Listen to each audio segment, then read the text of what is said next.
იყო შიდა დაპირისპირება ხელისუფლების, მე შეგახსენებთ კიდევ ერთხელ, რომ ლაშა ჟვანია დანიშნეს თუ არა ეკონომიკის მინისტრად, მან მაშინვე თქვა, რომ მას არ აინტერესებდა ეკონომიკის დამაბრკოლებელი პირი, თუნდაც მისი სახელი კახა ბენდუქიძე ყოფილიყო, თუ შესაძლებელია ხელისუფლებას სურს გაუშვას არაპოპულარული სახეები და უფრო შედარებით დადებითებით ჩაანაცვლოს იგი. რა სიტყვით თქვენ? ჯერ ერთი მე არ ვარ დარწმუნებული, რომ ეს აი ბოლო თქვენი ჰიპოთეზა საერთოდ სწორია. რა? პოპულარული სახეების და არაპოპულარული სახეების გაშუქებას თქვენ თქვით, რომ თვლით, რომ პოპულარული იყო. არა, მე ვთქვი უბრალოდ, რომ ჩემი ხელისუფლების მუშაობის შესახებ ალბათ აი სადღაც თავისუფლების მოედნიდან სააკაძის მოედნამდე არის ძირითადად ცნობილი. ახლა არ ამგონია, რომ მე მასობრივად ცნობილი ვიყო, რომ ჩახვიდეთ სადმე სიგნალში ან ხაშურში ან წალენჯიხაში არ ამგონია, რომ ადამიანებს დამიჯერეთ, თქვენ ხართ სკანდალურად ცნობილი კახა ბენდუქიძე, მოდით ამაზე ნოვიდავებით. არა, რატო ნოვიდავებით? რა ტყუილი იმაზე რატო უნდა ვიდაო? რაზე მედავებით, რომ არ ხართ ცნობილი? არა, როგორ ვარ ცნობილი? მინდა გითხრათ, რომ ამასინათ ერთმა კაცმა, რომელსაც საკმაოდ რაღაც სახელმწიფო სამსახურში მუშაობთ, გამაჩერა და მეუბნება, რომ ბატონო კახაო, თქვენ ხო ვიცე-პრემიერი ხართ. ხო ადამიანს ეს შეიძლება ეს თბილისში ხდება, ხო, აეროპორტში. ესე იგი ეს დამერწმუნეთ, რომ საქართველოში რამე რომ შეგეშალოს მსგავსი დიდი შეცდომა არ არის, იმიტომ რომ მინისტრი ერთ დღეს განათლების მინისტრია, მეორე დღეს გენერალური პროკურორი. უკაცრავად ამაზე მოვიდა. ეგეთ მინისტრი არ ყოლია, რომ ერთ დღეს იყო განათლების მინისტრი, მე გენპროკურორის მოადგილე ხომ გახდა, მე განათლების მინისტრი. კარგი, რაზე ვდაობთ მე სხვა? დავი იმაზე რომ მე არ მიყვარს უბრალოდ ტყუილებს ლაპარაკობენ. მე არ საუბრობ. ან როდესაც ასე ვთქვათ, დაუსაბუთებელი არგუმენტები საღდება, ასე ვთქვათ, ცნობილ ფაქტად. მაგრამ თქვენ ხო ამაზე არ იყო რატო გამიშვის? მე ეს უნდა გითხრათ ბატონ ნიკას, იმიტომ რომ ბატონ ნიკა უნდა იმუშაოს კონკრეტულად კანცლერის ხელმძღვანელთან ყოველდღიურ რეჟიმში ფაქტურად და როგორც მინიმუმ სამჯერ კვირაში ალბათ და ამიტომ მას უნდა გითხრათ როგორი კანცლერის ხელმძღვანელი იყო, რომ მისთვის მოსახერხებლად. მე გეკითხებით თქვენი აზრით იყო თუ არა ეს პირადი ანგარიშწორება ბატონო? არა, მე დარწმუნებული ვარ, რომ ქვეყნის პრემიერ-მინისტრი არ შეიძლება და არ იხელმძღვანელებს არასდროს რაღაც პირადი ძველი და უკვე რომელიც დავიწყებას მიცემული იქნა თუ არა თქვენი არქივი რაღაც ასეთი ფაქტებით. მე დარწმუნებული ვარ ამაში აბსოლუტურად. ბატონო კახა, მე უსმენდი თქვენს ინტერვიუს გუშინ რამდენიმე არხზე გაკეთებულს და თქვენ გააკეთეთ ასეთი განცხადება, რომ იყვნენ ადამიანები, ვისაც გაეხარდებოდათ კახა ბენდუქიძის წასვლა მთავრობიდან, ასე გავიგეთ, რომ იყვნენ ასეთი ადამიანები მთავრობაშიც. მთავრობაში ხა კაბინეტის შემადგენლობაში კი არა, ხელისუფლების პარტოგაგებით.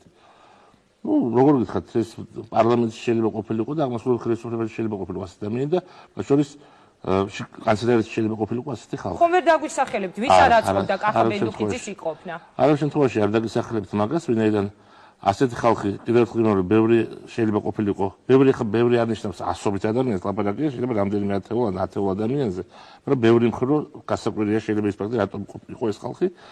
ასეთი ხალხი იყო იგივე ოპოზიციაშიც, ან ოპოზიციურ ექსპერტებშიც, ეგრეთ წოდებულ ოპოზიციურ ექსპერტებშიც, ცხადია. და რა არის ამაში გასაკვირი? და გაუწიეს ანგარიში ოპოზიციურ ექსპერტებს. ამბობენ, რომ სააკაშვილის როდესაც ჰქონდა შეხვედრა ექსპერტებთან, მათ შორის იყვნენ სწორედ ოპოზიციური ექსპერტები და იგი მათ შეპირდა, რომ კახა ბენდუქიძეს აუცილებლად გაუშვებდნენ სამსახურში. მაგას შეპირდა არა, თქვენ ჭოიდ ახლა მე არ გიპასუხოთ, ამას გაზახსენები იქნება.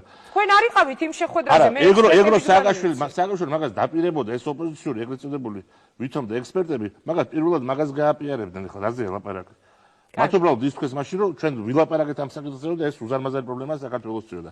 თუმცა ფაქტია, რომ ამდენი წლის შემდეგ გადაწყდა, რომ კახა ბენდუქიძე მიდის. სად მიდის კახა ბენდუქიძე? სად არ მიდის, თქვენ ჭირი, მაგრამ ჩემთვის ცხოვრობ თბილისში, ხალხმა წავიდეს. პოლიტიკაში არის თუ არა შანსი, რომ თქვენ გიხილოთ ოპოზიციაში?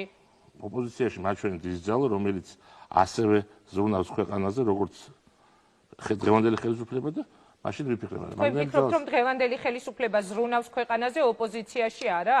რა არის ის, რომ ოპოზიციაში ალბათ არის ხალხი და ბევრი მათგანი მე დარწმუნებული ვარ, ჭეშმარიტი პატრიოტია და უნდა ქვეყნის სიკეთე, მაგრამ მაგალითად ნოდარ ნათაძე, რომელსაც მე ძალიან პატრიოტს ვცემ, მაგრამ აბსოლუტურად არ ვეთანხმები არანაირ მის შეფასებებში, თუ რა ხდება ქვეყანაში და როგორ არის, მაგრამ ხა ალბათ არ ამგონია, რომ ვიღაცას ნოდარ ნათაძის საქართველოს სიყვარულში ეჭვი შეეპაროს, ხო? შესაძლებელია თუ არა გიხილოთ ოპოზიციაში, მე გავიმეორებ ჩემ შეკითხვას. ვის ოპოზიციაში? ვის მიმართ ოპოზიციაში? ხელისუფლების ბატონო კახა უკაცრავად. ამ ხელისუფლების საქართველოს პრემიერ-მინისტრი, რომელიც ჯვანიას გარდაცვალების სიკვდილის დღიდან 2007 წლის ნოემბრის პირველ რიცხვებამდე იჯდა ამ პოსტზე, წავიდა შემდეგ და აკეთებს განცხადებებს ოპოზიციიდან, რომ ხელისუფლების რეკეტისგან უნდა განთავისუფლდესო ბიზნესი და ეკონომიკაო და რატომ გიყვით ამ კითხვას რომ გისვათ? ნოღაიდელი თუ კი აღმოჩნდა ოპოზიციაში, რატომ არ შეიძლება? ნოღაიდელი ხო ჩემ გვარი ბენდუქიძეა. არა, რატომ გიყვით უბრალოდ მე? არა, მიკვირს კი არა, მიკვირს დაჟინება, რომელთაც თქვენ ამას მეკითხებით. გითხარით არა მეთქი და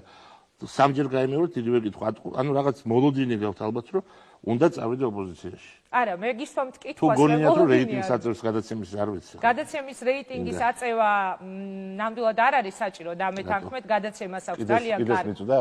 არა, ძალიან მაღალი რეიტინგი ბატონო კახა და ამაში ალბათ კიდე არ გადატეხოს. არა, რატომ? კიდევ აიწევს გადაცემის რეიტინგი, ალბათ განსაკუთრებით მას შემდეგ, რაც თქვენ ასეთი ტონით ესაუბრებით ჟურნალისტს. გააგრძელეთ, მე არ მაქვს ამაზე არანაირი პრეტენზია. მე მინდა ერთი კითხვა დაგისვათ, თქვენ იყავით ოპოზიციის მუდმივად თავდასხმის ობიექტი და ოპოზიციას განსაკუთრებით გაუხარდა კახა ბენდუქიძის წასვლა ხელისუფლებიდან. მინდა შემოგთავაზოთ მათი კომენტარები, რომელიც მათ გააკეთეს იმასთან დაკავშირებით, თუ რაში ადანაშაულებდნენ თქვათ ისინი ბენდუქიძეს და რატომ მიაჩნია ძალიან კარგ გადაწყვეტილება თქვენი თანამდებობიდან გაშვება. თუ შეიძლება. მინდა გითხრათ ძალიან მიხარია მათი ესეთი გახარება. კარგით. ბენდუქიძე იყო იმ ეკონომიკური პოლიტიკის ერთ-ერთი ავტორი, რომლის შედეგადაც განიავდა საქართველოს ეროვნული სიმდიდრეები, აეროპორტები, პორტები, დაიწყო რკინიგზის პრივატიზაცია, იყო სრული მაგისტრალური გასცადების პრივატიზაციის, რის შედეგადაც საქართველოს ყველა სიმდიდრე ჩაიგდეს ხელში არაბებმა, რუსებმა და სხვა გაურკვეველი წარმოშობის ინვესტორებმა.